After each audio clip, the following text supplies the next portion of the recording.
I raised my cousin for 7 years. Then his mother appeared and told him I kidnapped him. I was 19 when my Aunt Vanessa dropped off my cousin Jaden at my apartment, claiming she needed 2 weeks to get back on her feet after losing her job. He was 8 years old with a backpack full of dirty clothes and bruises on his arms that she said came from falling off his bike. She reeked of alcohol at 10 in the morning and kept checking her phone like she was waiting for someone more important to call. I was barely making rent working double shifts at a warehouse, but what was I supposed to do? Let my little cousin go back to whatever situation had put those marks on him? I told her 2 weeks was fine, thinking maybe she'd actually get her act together this time. Instead, those 2 weeks turned into 7 years of me figuring out how to be a parent when I was still basically a kid myself. The first few months were brutal. Jaden had nightmares every single night, waking up screaming about monsters trying to take him away. He'd wet the bed and then cry because he was embarrassed, apologizing over and over like someone had punished him for it before. I learned to do laundry at midnight and buy extra sheets from thrift stores. During the day, he'd follow me around the apartment like he was afraid I'd disappear, asking every few hours if I was going to leave him too. I had to call out of work twice that first month because he refused to go to school, clinging to my leg and begging me not to make him go to a place where he didn't know anyone. I spent my entire first paycheck on new clothes for him because everything he'd arrived with was either too small or had holes in it. Vanessa would surface every few months, usually when she needed money or a place to crash. She'd show up at my door with elaborate stories about new jobs and new boyfriends and promises that she was ready to take Jaden back. Each time, she'd stay for a few days, filling his head with plans for trips to Disney World and promises about the apartment they'd get together. Then she'd disappear in the middle of the night, leaving behind unpaid phone bills and Jaden asking when his mom was coming back. I learned to hide my wallet and important documents when she visited, and to prepare Jaden for the inevitable disappointment without crushing his hope entirely. By the time he turned 12, he'd stopped asking when she was coming back, but I could see him watching the door every time someone knocked. I had to grow up fast to keep up with raising him. I switched to night shifts at the warehouse so I could walk him to school every morning and pick him up every afternoon. I learned to cook more than ramen noodles and cereal, spending my lunch breaks watching YouTube videos about how to make healthy meals on a tight budget. I memorized the schedule for every activity he showed interest in, driving my beat-up Honda Civic to soccer practices and school plays and parent-teacher conferences where I was always the youngest adult in the room. The other parents assumed I was his much older brother until I started correcting them, explaining that I was his guardian. Some of them looked at me with pity, others with suspicion, like they couldn't understand why someone my age would choose to raise a kid instead of living the typical college lifestyle. When Jaden turned 10, I realized I needed to make things official. The school was asking more questions about his living situation, and I was terrified that child services would take him away if they discovered he was living with a cousin who had no legal right to make decisions about his education or medical care. I found a family lawyer who worked on a sliding scale and started the process of filing for guardianship.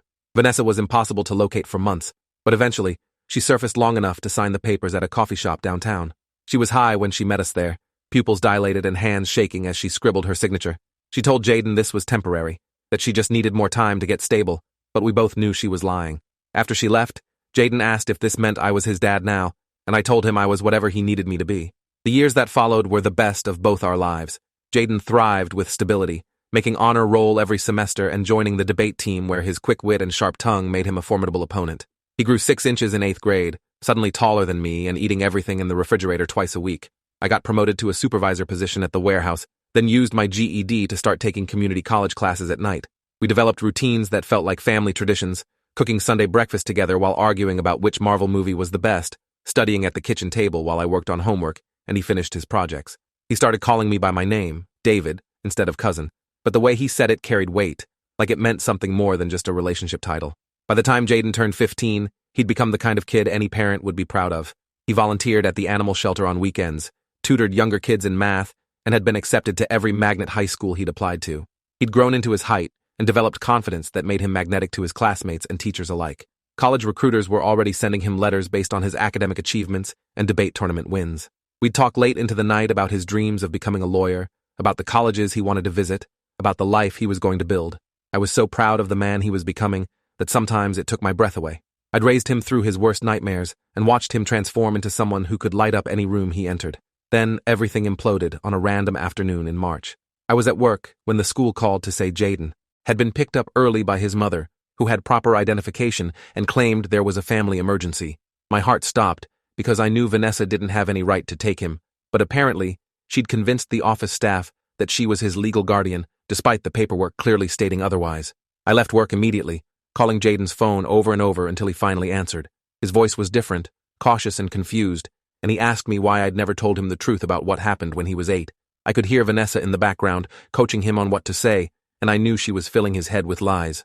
When they finally came home that evening, Jaden wouldn't look me in the eye. Vanessa had transformed herself completely, wearing professional clothes and speaking in the measured tone of someone pretending to be sober and responsible. She'd clearly been planning this for months, maybe years, waiting for the right moment to reappear in his life when he was old enough to make his own decisions about where he wanted to live. She told me she'd been clean for 2 years, had a steady job and an apartment across town, and was ready to be the mother Jaden deserved. She said she'd only signed the guardianship papers because she was sick at the time, that she'd been trying to get him back ever since, but I'd been hiding him from her.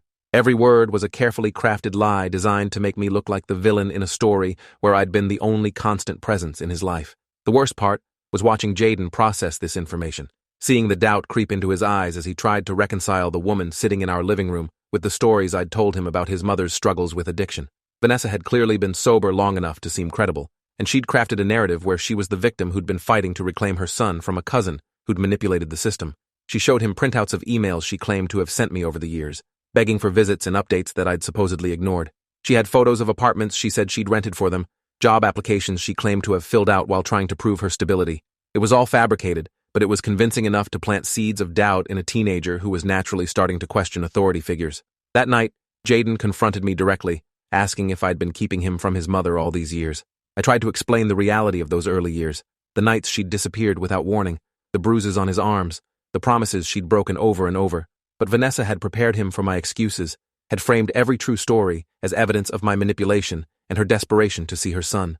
She'd convinced him that I'd been the obstacle preventing their reunion, that his memories of her abandonment were distorted by my influence. When I showed him the guardianship, papers she'd signed willingly, she claimed I'd coerced her while she was in a vulnerable state. She had an answer for everything, a twisted version of our history that cast her as the wronged party. Over the following weeks, I watched our relationship deteriorate as Vanessa worked systematically to turn Jaden against me. She started small, questioning decisions I'd made about his education and activities, suggesting that I'd been controlling rather than supportive. She pointed out all the ways his life could have been different if he'd grown up with his real mother instead of his cousin who was barely older than him. She bought him expensive clothes and electronics I could never afford, taking him to restaurants and experiences that highlighted the financial limitations of our life together. She enrolled him in a private tutoring program and suggested that his academic success was happening despite my limitations, rather than because of my support. The transformation was painful to watch. Jaden began questioning every story I'd ever told him about his childhood, wondering if his memories were real or manufactured. He started referring to our apartment as David's place instead of home, like he was already mentally preparing to leave. He'd come back from visits with Vanessa carrying expensive gifts and stories about the life they were going to build together once he moved in with her permanently. She'd found a beautiful house in a better school district and was promising him his own car, a larger allowance, and freedom from the rules and responsibilities that had shaped his character. It was everything a teenager thought he wanted, wrapped up in the fantasy of finally having his real mother back. The custody battle was brutal and expensive, draining my savings and forcing me to take on additional debt just to afford legal representation. Vanessa had hired an experienced family lawyer who specialized in reunification cases, someone who knew exactly how to present her transformation narrative to a judge. They painted me as a young man who'd overstepped his role, who'd kept a mother from her child during the most important developmental years. They acknowledged that I'd provided stability, but argued that nothing could replace the bond between a mother and son, especially now that she'd overcome her previous struggles. My lawyer was good, but we were fighting an uphill battle against the legal system's preference for biological parents and Vanessa's carefully constructed evidence of rehabilitation. The court-ordered reunification process started with supervised visits, then progressed to overnight stays and weekend custody. Each transition felt like losing Jaden a little bit more, watching him get swept up in the excitement of expensive adventures and maternal attention he'd craved his entire life. Vanessa was smart about it, never directly bad-mouthing me, but constantly highlighting all the opportunities he'd missed, all the experiences he'd been denied. She took him on college visits to prestigious universities, promising to pay for whatever education he wanted. She showed him travel brochures for trips they'd take together, exotic destinations that made our weekend camping trips look pathetic in comparison. She was buying his love and loyalty with resources I'd never been able to provide. During the final custody hearing, Jaden testified that he wanted to live with his mother permanently. His voice was steady as he told the judge that he appreciated everything I'd done for him, but that he belonged with his real parent now that she was stable and ready to provide for him. He said he felt like he'd been missing out on important experiences by living with someone who was more like an older brother than a parent, that he needed his mother's guidance as he prepared for college and adulthood.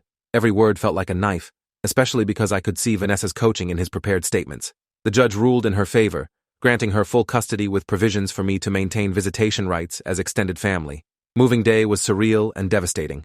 I helped Jaden pack his belongings, including trophies and certificates from achievements we'd celebrated together, photos from birthdays and holidays that documented our years as a family.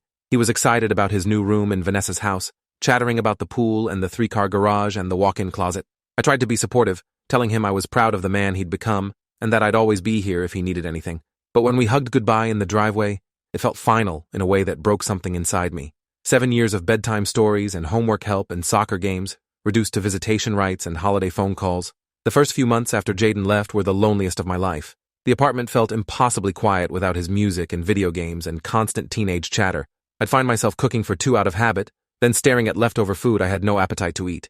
His empty room became a shrine to our years together, filled with things he'd left behind because they didn't fit the image of his new life. I threw myself into work and school, finishing my associate degree and applying for promotions that would give me more responsibility and better pay. But nothing filled the void left by his absence, the daily purpose that had defined my adult life since I was 19 years old. Jaden called regularly at first, sharing stories about his new school and the friends he was making in his affluent neighborhood. He seemed genuinely happy, describing parties and activities and opportunities that sounded like something from a different world. Vanessa had enrolled him in test prep courses and hired college consultants to maximize his admission chances. She was delivering on every promise she'd made, providing the kind of advantages I'd never been able to offer. Part of me was grateful that he was getting these opportunities, even as it hurt to realize how much more she could give him than I ever could. The calls gradually became less frequent, as his new life consumed more of his time and attention. 6 months after the custody transfer, I got a call that changed everything. It was 3 a.m, and Jaden's voice was shaking as he asked me to come pick him up. He was calling from a gas station 15 minutes from his mother's house, hiding in the bathroom because he was afraid to go home. He discovered that Vanessa had been using again for months, hiding her relapse behind the facade of the perfect mother she'd constructed for court. The beautiful house was mortgaged to the hilt, financed by drug money and credit card fraud. The expensive gifts and opportunities were all bought with stolen money and borrowed time. Everything she'd built to win him back was crumbling, and she was becoming violent and erratic as the pressure mounted. I drove to that gas station faster than I'd ever driven in my life, finding Jaden huddled in my old Honda like he was 8 years old again. He was wearing expensive clothes that couldn't hide how much weight he'd lost, his face gaunt and eyes hollowed by stress. He told me about finding needles hidden in her bathroom, about men coming to the house at all hours demanding money she'd borrowed, about waking up to find her passed out on the kitchen floor with the stove still on. He'd been covering for her at school, making excuses for her missed appointments and erratic behavior, trying desperately to preserve the fantasy of maternal love he'd fought so hard to claim. But the night before, she'd hit him during an argument about money, and something in him finally snapped. We sat in that parking lot until sunrise while Jaden sobbed out 7 months of disillusionment and fear. He'd wanted so desperately to believe in his mother's transformation that he'd ignored obvious warning signs, rationalized concerning behavior, and sacrificed his own well-being to maintain the relationship. He apologized over and over for choosing her lies over my truth, for allowing himself to be manipulated into doubting the only stable parent he'd ever known. I held him while he cried, this teenager who'd grown too tall for my arms but still fit perfectly when he needed comfort. I told him that wanting to believe in his mother wasn't a failure, that hoping for her love was natural and human and nothing to be ashamed of. The drive home was quiet, both of us processing the collapse of the life Vanessa had built to win custody. Jaden stared out the window at the familiar neighborhoods we'd driven through countless times during his childhood, landmarks from soccer practices and school events and weekend adventures that suddenly felt like treasures we'd lost and found again. When we pulled into the apartment complex, he looked at the building like he was seeing it for the first time, recognizing it as the place where he'd been truly safe and loved. He asked if his room was still available, his voice small and uncertain, like he was afraid I might have moved on without him. His room was exactly as he'd left it, frozen in time like a museum of our years together. His debate trophies still lined the shelves, his favorite books still stacked on the nightstand, his old soccer cleats still tucked under the bed. I'd been unable to touch anything, holding on to the hope that someday he might need this space again. He sat on his bed and looked around at all the memories we'd built together, and for the first time in months, he seemed to remember who he really was beneath the expensive clothes and manufactured experiences Vanessa had wrapped around him. We spent the next few days carefully untangling him from Vanessa's life, retrieving his important documents and belongings while she was too high to notice or care. The beautiful house was already showing signs of neglect and decay, bills piling up unopened and utilities being shut off for non-payment. The car she'd promised him had been repossessed, and the college fund she'd claimed to have established had never existed. Everything had been smoke and mirrors, designed to win a custody battle rather than provide genuine care for a teenager who deserved so much better. Jaden's anger at her deception was matched only by his anger at himself for being fooled, for abandoning the life we'd built together in pursuit of a fantasy. The legal process of regaining custody was surprisingly straightforward once we documented Vanessa's relapse and abandonment. She didn't contest the emergency motion, too consumed by her addiction to mount any defense. Her lawyer withdrew from the case when she stopped returning calls and missed court appearances. The judge who'd originally granted her custody seemed genuinely remorseful about the decision, acknowledging that the reunification had clearly failed and that Jaden's best interests lay in returning to the stable environment I'd provided. The courtroom felt different this time, less like a battle and more like a correction of a mistake that should never have been allowed to happen. Jaden's readjustment to our life took months of patience and rebuilding trust that had been damaged by Vanessa's manipulation. He'd developed anxiety about abandonment and struggled with nightmares that reminded me of his early childhood trauma. The expensive clothes gradually gave way to his old style, and the sophisticated vocabulary Vanessa had coached him to use faded back into his natural way of speaking. He had to repeat some coursework because the private school she'd enrolled him in hadn't been properly transferring his credits, and he'd fallen behind academically while dealing with the chaos of her household. But slowly, day by day, he began to remember who he was when he wasn't trying to live up to someone else's expectations. The college application process became a healing ritual for both of us, researching schools and writing essays that honored both his academic achievements and the resilience he'd developed through multiple family disruptions. His debate coach welcomed him back to the team with open arms, and his grades quickly returned to their previous high standards once he was free from the stress of Vanessa's instability. He decided to write his college admission essay about the concept of chosen family, about learning that love was demonstrated through consistency rather than grand gestures. Reading his rough drafts brought tears to my eyes as he articulated lessons that had taken both of us years to learn. Senior year passed in a blur of normal teenage activities that felt extraordinary after everything we'd survived. Prom preparations and graduation planning, scholarship applications and college visits, all the milestones that had seemed impossible when he was a traumatized 8-year-old living in my one-bedroom apartment. Jaden was accepted to several prestigious universities with significant financial aid packages that made his dreams of law school financially feasible. He chose a school 3 hours away, close enough to visit regularly, but far enough to build his own life and identity separate from our complicated family history. The night before he left for college, we sat on the balcony of our apartment, talking about everything and nothing, both of us aware this was the end of an era. He thanked me again for never giving up on him, for providing stability when his world kept shifting, for fighting to bring him home when he'd been lost in Vanessa's lies. I told him that raising him had been the greatest privilege of my life, that watching him grow into the man he'd become was worth every sacrifice I'd made. We didn't talk about Vanessa directly, but her absence from this moment spoke volumes about the different kinds of love and the choices that define families. I drove him to campus the next morning, helping him move into his dormitory and meeting his roommate's parents, who seemed like lovely people from a completely different world.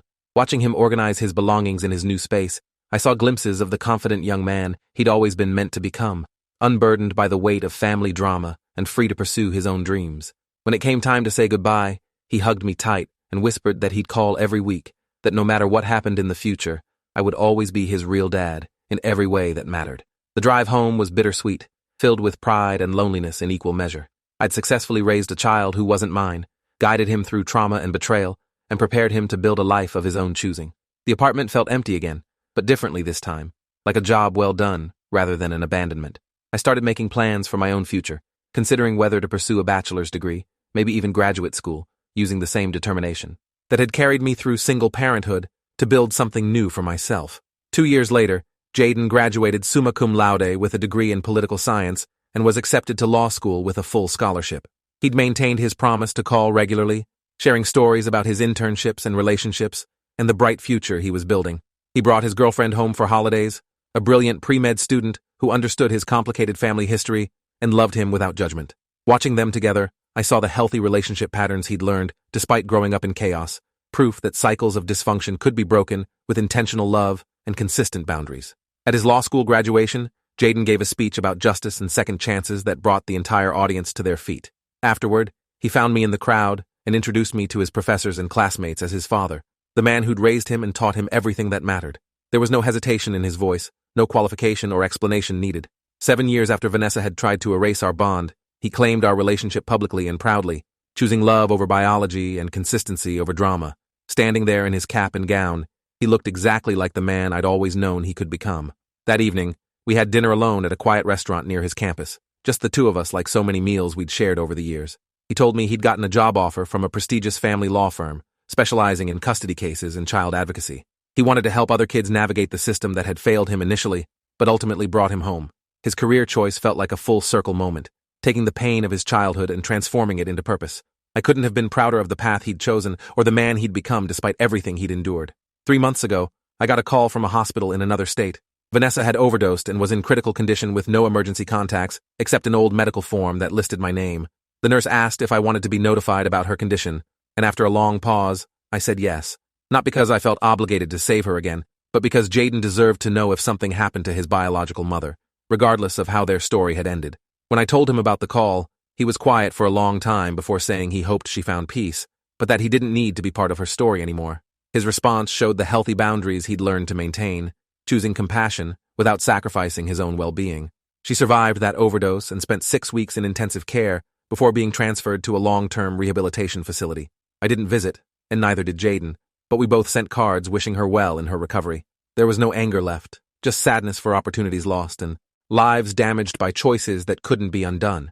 Her absence from our lives had become so complete that she felt more like a cautionary tale than a real person who'd once been central to our family drama. Sometimes healing means letting go completely, accepting that some people can't be saved and that loving them from a distance is the healthiest choice for everyone involved. Today, Jaden is 25 and thriving in ways I never could have imagined when he first arrived at my apartment as a traumatized 8-year-old. He owns his own practice now, specializing in family law and child advocacy, using his personal experience to help other families navigate crisis and separation.